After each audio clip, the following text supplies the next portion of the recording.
Menteri Hukum dan HAM Yasona Laoly berencana membebaskan napi koruptor karena corona.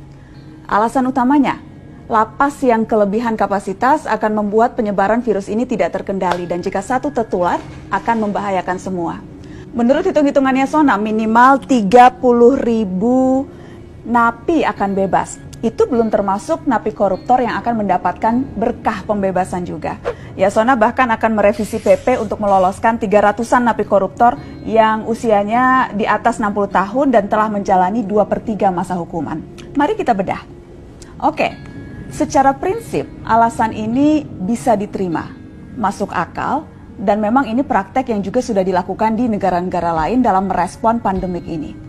Ya, lapas kita kelebihan kapasitas luar biasa, tidak main-main, bahkan ada lapas yang over kapasitas sampai 700%. Secara umum, kapasitas lapas dan rutan di seluruh Indonesia itu sekitar 130.000 orang, sementara jumlah real penghuninya hampir 270.000 napi. Beberapa kali saya melihat langsung kondisi lapas kita, memang tidak manusiawi, orang bertumpuk seperti pindang, bahkan tidurnya pun harus bergantian.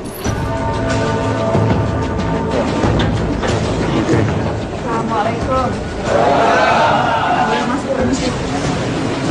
Cobalah di sini ya. Iya. Berapa orang ini Pak satu kamar, Pak? 37 orang. Oh, Kamu ini ada kenapa? Ada yang private ini. 2 orang di sini. 2 di sini semua. Di bawah sini semua ya, Pak, gitu ya.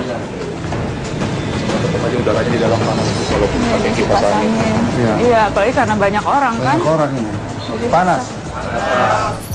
Kondisi ini jauh dari ideal dan alasan kesehatan mencegah penyebaran corona menjadi valid. Khusus apalagi untuk napi dengan tingkat resiko besar memiliki sakit bawaan dan usia lanjut. Demi alasan kemanusiaan, pembebasan mereka dengan syarat-syarat tertentu sangat bisa diterima. Tapi alasan ini menjadi mengada-ngada ketika kita bicara soal napi koruptor. Sel bagi napi koruptor berbeda dengan tahanan lain. Di lapas Sukamiskin misalnya, satu napi satu kamar, lengkap dengan fasilitas pula.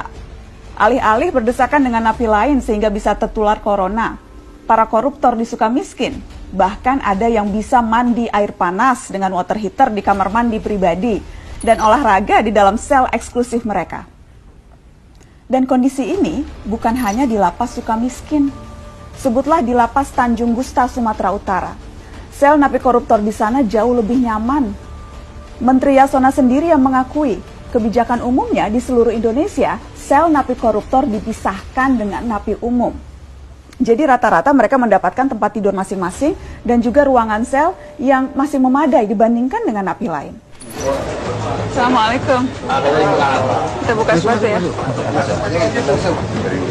Halo Bapak. Habis ini nonton. Itu soalnya ada TV di sini Pak ya? Iya, tapi di luar, Bu. Jadi bisa nonton. Di luar mana? Kita, Pak, ujung-ujung kita nggak kasih. Oh. Untuk umum. Untuk umum. Kalau di dalam nggak ada, Pak. Ya. Oh, nggak boleh. Ini daftar namanya ya Pak? Iya. Ada berapa orang Pak? 19 di dalam sini. Iya. Tuh. Bang, ayo. Penilaian yang ya terang. Ya. Paksa dibuat tingkat Bakal nih. dibuat ini, ya, karena tidak muat lagi. Jadi 4 di bawah, kemudian 4 di atas, 8, terus di atas ini lagi, di atas itu ya. Itu 2 sudah. Oh, di atas ini 2, ini, sama itu. Tapi berarti satu orang dapat satu tempat tidur ya Pak? Karena tadi di sana satu kamar bisa 40. Ya. 40 orang. Ruangannya mungkin agak beda. Agak besar. Iya, tapi nggak terlalu jauh juga lah mungkin. Besar. Emang kalau mengatur penampakannya itu gunanya juga agak-agak. Karena harus dipisahkan pikor dengan ini ya. Itu harus maksudnya karena memang undang-undangnya atau karena lebih ke kebijakan setiap rutan atau lapas? Iya, pada umumnya kan tipikor dipisahkan sama dengan di Sukamiskin. Tapi itu Jadi memang kebijakan yang sejak dulu ya. Kebijakan yang memang diambil. Diambil. Itu dari segi fasilitas. Sekarang mari melihat angka. Dari hampir 250.000 napi di seluruh negeri, yang napi koruptor jumlahnya sekitar 4.500-an. Berarti itu sekitar 1,8% dari total napi. Jadi pembebasan napi koruptor dengan tujuan menghambat penyebaran COVID-19 di lapas menjadi tidak relevan karena angkanya sangat kecil dibandingkan dengan napi kejahatan lain, hanya 1,8%. Menjadi wajar kalau kemudian sejumlah aktivis pegiat anti korupsi curiga kebijakan membebaskan napi koruptor ini hanyalah akal-akalan saja. Sudah beberapa kali Kementerian Hukum dan HAM berupaya untuk meringankan hukuman koruptor lewat revisi peraturan perundang-undangan. Catatan ICW misalnya, selama 2015 hingga 2019, Menteri Yasona sudah 4 kali mengatakan mau merevisi PP 99 tahun 2012 tentang syarat dan hak napi di lapas. Jadi tidak heran kalau ada yang berpikir bahwa rencana pembebasan napi koruptor ini sekedar memanfaatkan isu COVID-19 untuk memuluskan keinginan lama, mempermudah remisi bagi koruptor.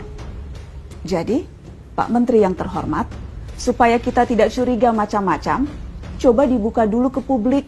Narapidana kasus korupsi apa dan di mana yang menempati sel berdesak-desakan seperti napi umum pencuri ayam yang bahkan harus tidurnya bergantian. Oh ya sekalian, kalau memang mau cek lapas koruptor, titip cek lagi sel Papa Setia Novanto dan kawan-kawannya di Sukamiskin. Lagi di sel nonton Netflix atau lagi pelesiran makan di warung Padang ya?